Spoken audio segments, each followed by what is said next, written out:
Hello, friends. I've had kind of a day or two of wrestling, and it's,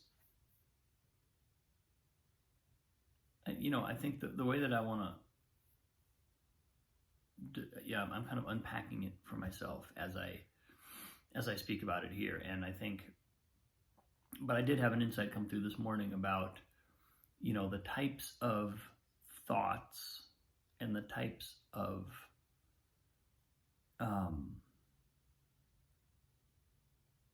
internal habits of thought, internal patterns that we run that we get addicted to. Why do we get hooked on certain types of thinking? Why do certain patterns, in specific patterns or certain types of patterns in general, why are they the ones that we generally trend towards? And something really sort of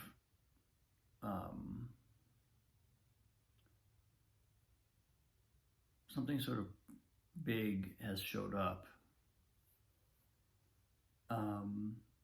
in that I have, and this is honestly more something that I struggled with in the past. I actually feel like I've very much gotten a handle on it, and I've kind of eliminated most situations in my life that create this problem, but not completely. And so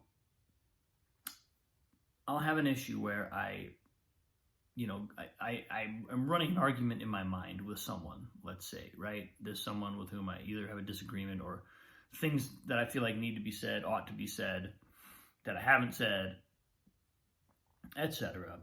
And I'll find myself rehearsing that speech in my mind, or sitting in meditation and having that conversation internally, and it's like, okay, what's this about?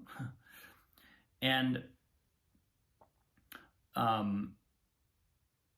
it's, so what I'm, one of the things I've noticed, one of the things I've observed is that the argument itself is essentially never ending. It's essentially never going to be resolved.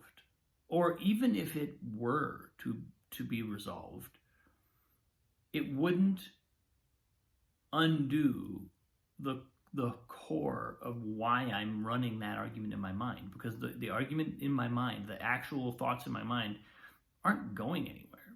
They're not designed to go anywhere. It's almost like my mind is designed to just repeat the problem over and over again to me. So it's not so much that I'm rehearsing an argument with the intention of carrying through on something, or of actually saying certain things. It's more that I'm simply addicted to a certain vibrational level of thinking about that issue.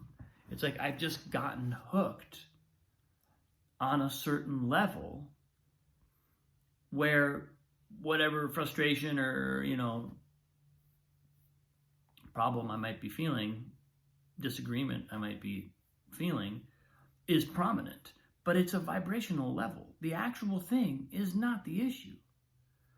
And it's what I've kind of struggled with is, well, so how can I then eliminate that type of thinking? On some level, it reminds me of in meditation, just sitting in meditation and labeling everything thinking. It doesn't matter what the thinking is. It doesn't matter what our mind is doing. We could be thinking horrible thoughts. We could be thinking pleasant thoughts. It doesn't really matter. In meditation, all we're doing is distinguishing between when am I connected to this moment through focus on the breath or focus on some present moment experience, and when am I disconnected from the moment because my focus has has gotten hooked by a thought, and the thought has carried my focus off into the distance, somewhere else, another place and time. And these arguments are kind of the same. They're just the same thing. It's like it doesn't matter what's in them. The content is essentially irrelevant, because the process of rehearsing them, the process of staying hooked on them, is not the same. It is not part of resolving them. It's not actually related. So that's one thing that sort of showed up this morning, and was when I kind of recognized, oh, there's a vibrational occurrence here. I'm investing in a certain vibrational level, and that's the pattern to break, not anything to do with the specifics of this argument or this problem that I'm having or anything like that. It's all about a real solution is all about just removing myself from that vibrational level. And then I was like, well, okay, but why am I hooked on that level? And then something really interesting came through, because I recognized that in some ways my own integrity may be at play in the circumstance. So in other words, there may be some ways in which I either am not standing up for myself, I'm not holding my full integrity, I'm not honoring my true value or integrity. And I may be aware of some of that, and I may be unaware of some of that. There may be ways in which I'm not even aware of it. And so rather than face that, rather than my ego deciding to face the fact that it's not honoring itself enough, that I'm not honoring myself enough, my ego would rather create a giant problem and rehearse an argument in my head, and put the problem, in my head but outside myself. In my head but outside myself. That's what the ego loves to do. That's actually kind of a core insight right there. That's the ego's oldest trick, is taking our problems and putting them outside ourselves in our head. That's the perfect solution, because then we never have to face they don't actually face any external reflection, because it's all happening in our head. But they're not inside of us. They're out there somewhere, because our mind projects them out there somewhere. So it's kind of like the perfect solution. If you never want to deal with your problems, keep them in your mind outside yourself.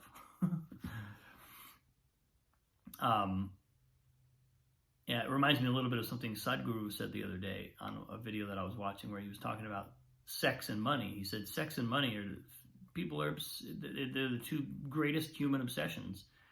And he said, as long as sex stays in your body and money stays in your pocket, there's no problem with either of them. But when money gets into your mind, or when sex gets into your mind, then you have a problem. And this is kind of the same thing. Like, as long as your problems stay out there in the world, and you're working with them out there in the world where they are, there's no problem with your problems. But as soon as we take them into our head, into our mind, and begin essentially marinating in our kind of ego's syrupy attachment to them, that's when they become a problem. That's when our problems become a problem. So all this was kind of coming through, and I was just kind of, leaning into this feeling of how can I distance myself from this vibrational level where I'm when I get stuck there. And the thing that really showed up, as I was just saying, is, well, then what if I just do own my integrity? What if instead of allowing what if instead of allowing myself to feel like I'm being compromised, what if I simply don't? Doesn't that take away? And what happened was it immediately alleviated the frustration. It alleviates the charge around these problems. These problems are only interesting to kick around in my mind endlessly when there's some unseen hook that they are either distracting from or that they are reflecting upon, that they have some tie-in with. And as soon as that hook, as soon as my own integrity comes online, I'm just going to act with integrity. I'm just going to live with it. I'm just going to, as Chogyam Trungpa puts it, maintain head and shoulders. Just stand erect. Be fully present. Give and receive in total fairness and total transparency, generosity, honesty, humility. All of a sudden, kicking problems around in my mind becomes incredibly uninteresting. What's the point? Why would I do that? It's like, why would you drink this glass of dirty dishwater? You don't need it. It starts to that process starts to become apparent for what it is. So I think all this is to say, it's not simply a mental trick to get out of a vibrational level. It's not as simple as just telling our mind, "Oh, don't get stuck in that vibration.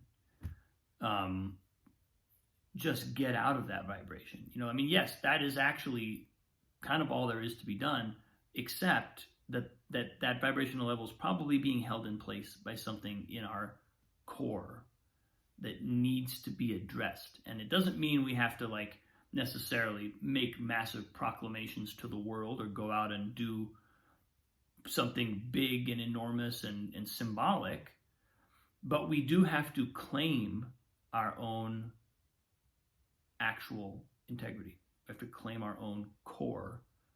And once that takes place, once we have that, once we just know that that's what we're operating from, and it's not, we're not confused, we're not hiding from any aspect of that,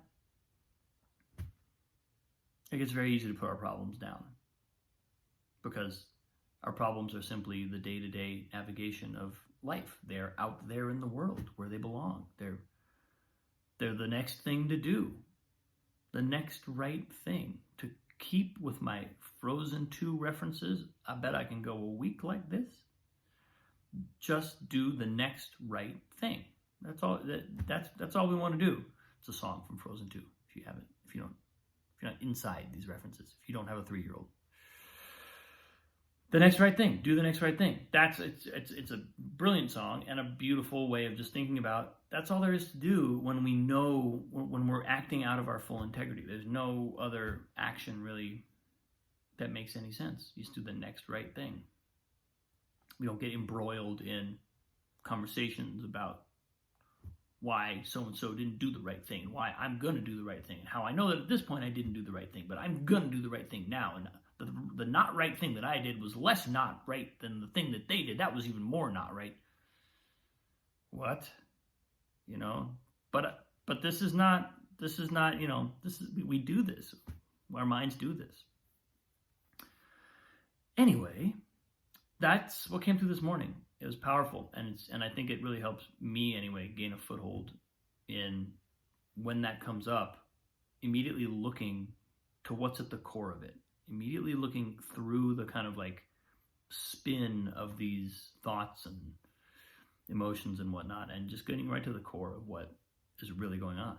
What's actually happening here, and how, and knowing, assuming that I'm responsible for it, what's the next right thing? So much love, people. Mwah. I appreciate you. Have a wonderful day. I'll see you tomorrow.